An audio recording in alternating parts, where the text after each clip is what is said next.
You're writing a book and I've got a weak mustache? It can only mean one thing. We're in the thick of November.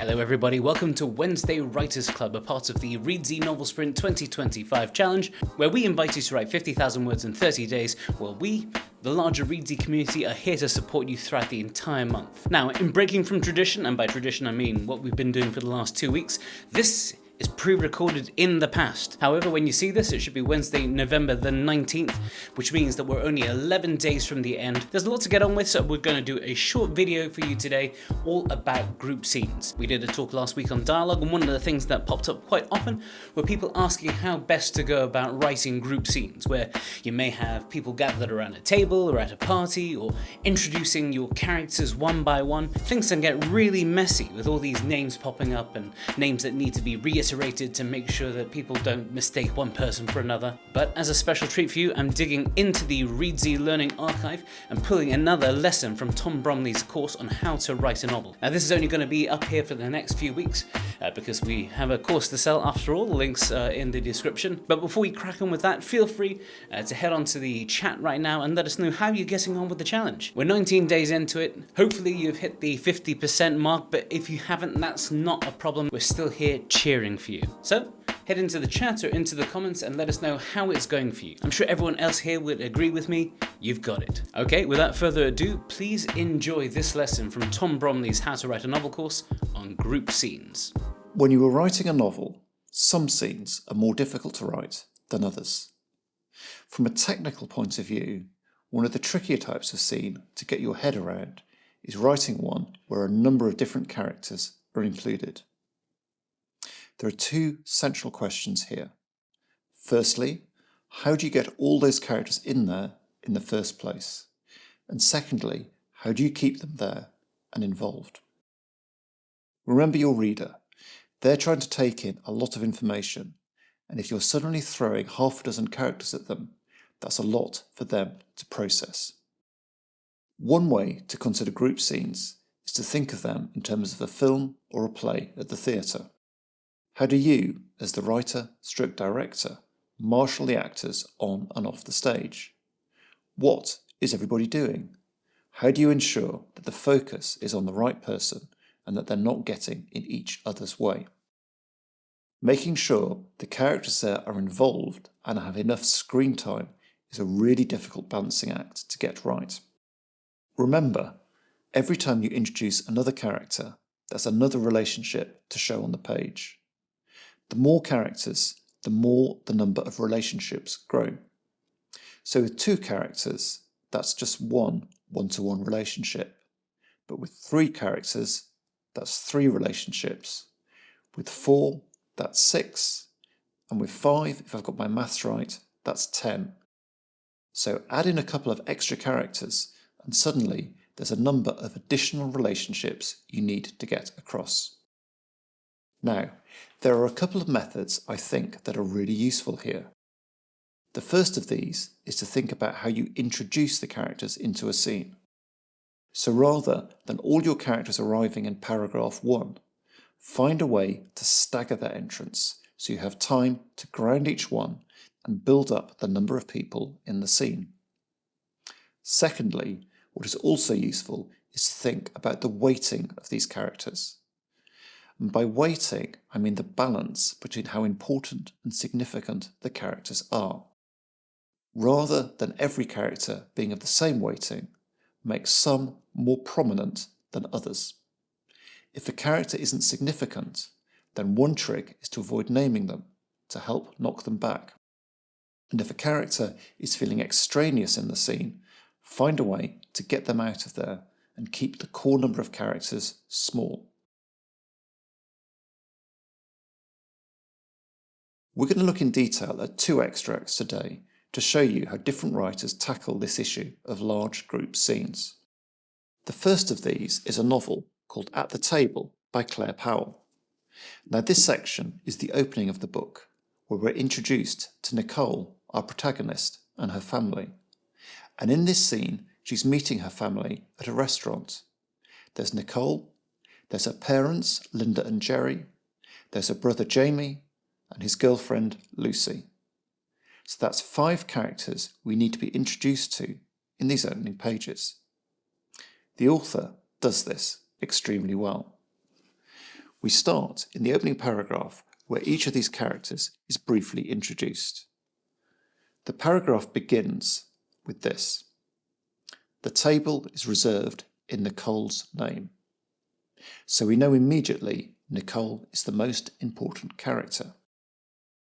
It's been booked for weeks, a belated Mother's Day lunch, seeing as Linda, Nicole's mother, was visiting her sister in Spain the weekend the date actually fell. They had all been slow to confirm. Her brother Jamie needed to check with his girlfriend. Her father Jerry wasn't sure if he'd been playing golf. So each of these characters then are introduced one by one, and they're introduced in relation to Nicole. Linda, Nicole's mother, her brother Jamie, her father Jerry. The only person who isn't mentioned by name is Lucy, Jamie's girlfriend, and that feels deliberate. It reduces the number of names for the reader to clock, and suggests too she's going to be less important than the others. This paragraph is before the scene proper begins, but it gives us a heads up for who we're about to be introduced to, which is then done in detail in the same sequence. So we begin the opening scene proper with Nicole by herself. She gets to the restaurant alone. So that's a moment to ground our protagonist. When she arrives and gets to the table, there's one person waiting there. There is only one person at the table, a blonde, bespectacled woman, her head bowed, reading the menu. "Where's Dad?" Nicole says. Linda looks up from the menu, removes her purple-rimmed glasses. "Hello to you too." Now we have a scene with just 2 characters, Nicole and Linda, and this gives a chance for their characters and their relationship to be grounded. The only other character in these opening pages is the waiter, unnamed, to denote that he isn't an important character. Then the other characters arrive. The maitre d' is making her way towards them once more, this time trailed, single file, by Jamie, his girlfriend Lucy, and behind her, Jerry.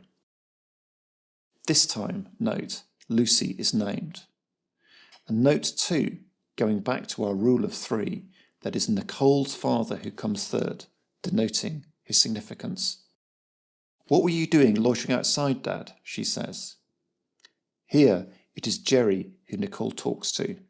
Although the other characters are present, it is only Jerry's speech we are shown.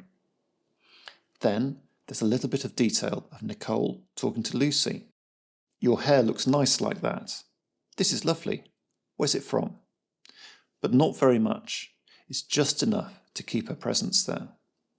Instead, the next significant chunk of conversation is with her brother, Jamie, where they discuss who the waiter looks like. Nicole then has talked to each of the characters in turn: Linda, Jerry, Lucy, Jamie. And it's only at this point that the 5 interact as a group. And by this point, we've got a sense of who each of them are. Rather than that feeling confused, because of this staggered introduction, we have a sense of who everybody is.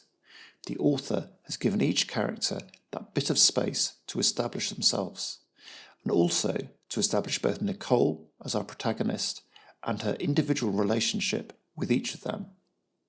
In terms of structuring a group scene, this is extremely well handled. Let's look at our second example, which handles the same issue, but in a slightly different way. And we're going to examine the start of Such a Fun Age by Kylie Reid. Here, the author is particularly successful in ensuring a revolving door of characters, making sure none ever outstay their welcome, and the total number of characters in the scene never gets too high. Now, this is a book that we've looked at previously, but it centres on the relationship between 2 characters: Amira, a young African-American nanny, and Alex Chamberlain, the white woman she works for, babysitting her daughter, Briar. The opening chapter starts with Amira out with her friends when Alex calls. That night, when Mrs. Chamberlain called, Amira could only piece together the words, "Take Briar somewhere." So here we've got three names, the key characters, bang, bang, bang. We're introduced to each of them. In the second paragraph, we're now in the scene where Amira is, and more characters are introduced. Amira stood next to her girlfriends, Zara, Josepha, and Sean. That's quite a lot of names for the reader to take in, but the sequencing again is important. Here, we've got the significant ones first. And after the introduction of these characters, we then go into the phone conversation between Amira and Alex. Alex asking Amira to take Briar to the grocery store. So like in At the Table, we're getting a grounding in the two main characters and their relationship to begin with. And only once that is done do we swing back round to the other characters. On the other side of the table, Shawnee placed her head on Josepha's shoulder. Next to Amira, Zara untwisted her bra strap and mouthed, "Ooh, is that your boss?" Then we get back into this main conversation between Amira and Alex again. We have more people arriving at the party, but they're unnamed. 4 guys came in yelling. Because they're not named, we know they're less significant. The scene now moves on to where Amira is extracting herself to go and help Alex. We get a little bit more detail with Josepha and Shawnee, and then Sarah says, "I'm a roll with you." So now we have this thinning down of the group of friends from 4 to 2. It's Zara and Amira who go to the house where they pick up Briar. And there's a brief conversation with Alex, and then Briar appears. "You get to hang out with the big girls," she's told. So now we have 3 characters, Amira, Zara and Briar, who go to the supermarket.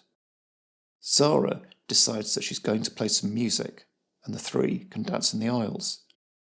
As they're dancing, we are then introduced to 2 of the characters who are going to prove important later on.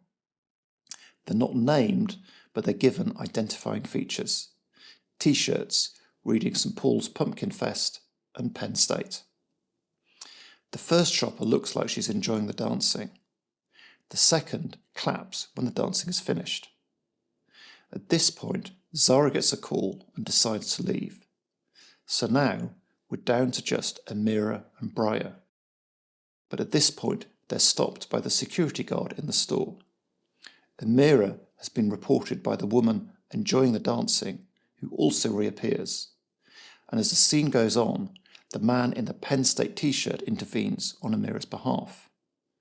So now the number of characters has gone back up again, but that is mitigated by the removal of Zara and the fact, I think, that 2 of the characters are introduced before they interact. So throughout this scene, the number of main characters changes. We have Amira and her 3 friends, 4 characters. We have Amira and Zara, 2. Then Amira, Zara and Briar, 3. Amira and Briar, 2. Amira, Briar, and then the security guard and the 2 shoppers. 3, then 4, then 5. Amira, as a protagonist, is present throughout. But although there are a number of characters in the scene, it never feels overwhelming. The most characters in the scene we get to is 5, and that is nicely built up to. Once again, the author is handling group scenes extremely well. There's that staggering of characters again, but also moving characters out and shifting the weighting between them. Some characters are unnamed, some characters are unnamed but given identifying features, and some are named. So that gives different layers of characters in the scene. And all of that helps the reader to navigate their way through the scene without ever feeling confused or overwhelmed. And thank you very much, Tom. If you enjoyed that video or found some of the tips useful, please consider giving this video a like and perhaps subscribing to this channel. On Friday, we have our Friday Writing Happy Hour. That's another opportunity for you to join us live this time to get a few writing sprints under the belt. By then, I should have a guest joining us. We'll be having a little bit of a chat and giving you a little bit of extra motivation heading into the weekend. There are just 11 days left in the challenge. If you still haven't hit your goal, don't worry. We know you've got this. I'll see you next time.